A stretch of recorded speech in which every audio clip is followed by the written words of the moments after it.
दोस्तों, क्या व्हाट्सएप के जरिए से मैसेज करके एफआईआर को दर्ज करवाया जा सकता है? कुछ इसी तरह का मामला आया था Jammu Kashmir and Ladakh high court में,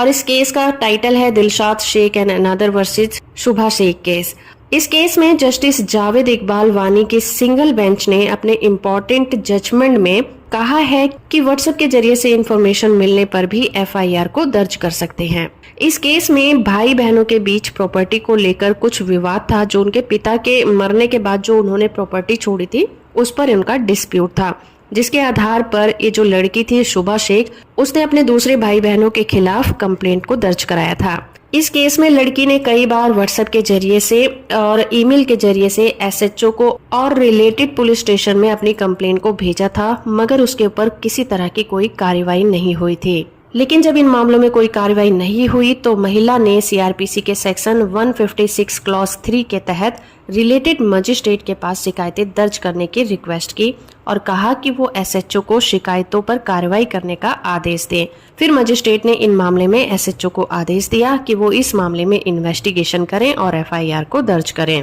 तो मजिस्ट्रेट के इसी आदेश को रद्द करने के लिए जो दिलशाद शेख उस महिला का भाई था, उसने हाई कोर्ट में अपील की थी। उसने कोर्ट को ये तर्क दिया था कि ये शिकायतें सीआरपीसी के सेक्शन 154 क्लॉज 1 और 154 क्लॉज 3 में मांगी गई जरूरतों को पूरा नहीं करती हैं। लेकिन शुभा शेख ने अपने बचाव में कहा कि उसने पुलिस को अपनी कंप्लेंट में व्हाट्सएप चैट और ईमेल के जरिए से सारे सबूत देकर अपना पूरा प्रोसीजर फॉलो किया था और उसके भाई बहनों के द्वारा जो कॉग्निजेबल ऑफेंस किए गए हैं उसके रिगार्डिंग उसने सबूत भी पेश किए थे। इस मामले में सारे फैक्ट को ध्यान में रखते हुए हाई कोर्ट ने कहा कि इस केस में व्हाट्सएप के जरिए से शिकायत दर्ज करना और मजिस्ट्रेट का उस पर सुनवाई करना और आदेश पारित करना किसी भी तरह से गलत नहीं है, चाहे वो मामला व्हाट्सएप और ईमेल के जरिए से ही क्यों न स्टार्ट हुआ हो। इसीलिए हाई कोर्ट ने इस मामले की सारी कंडीशन को देखते हुए ये कहा कि मजिस्ट्रेट ने एसएचओ को एफआईआर दर्ज करने का आदेश दिया वो बिल्कुल सही है।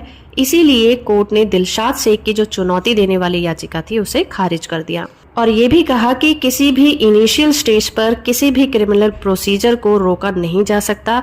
और इसके अलावा किसी भी एफआईआर को अगर रद्द करवाना है तो उसके लिए आपके पास कोई सॉलिड रीजन भी होना चाहिए। वीडियो इन्फॉर्मेटिव है तो आप इसे लाइक, शेयर और चैनल को सब्सक्राइब करना बिल्कुल मत भूलिएगा।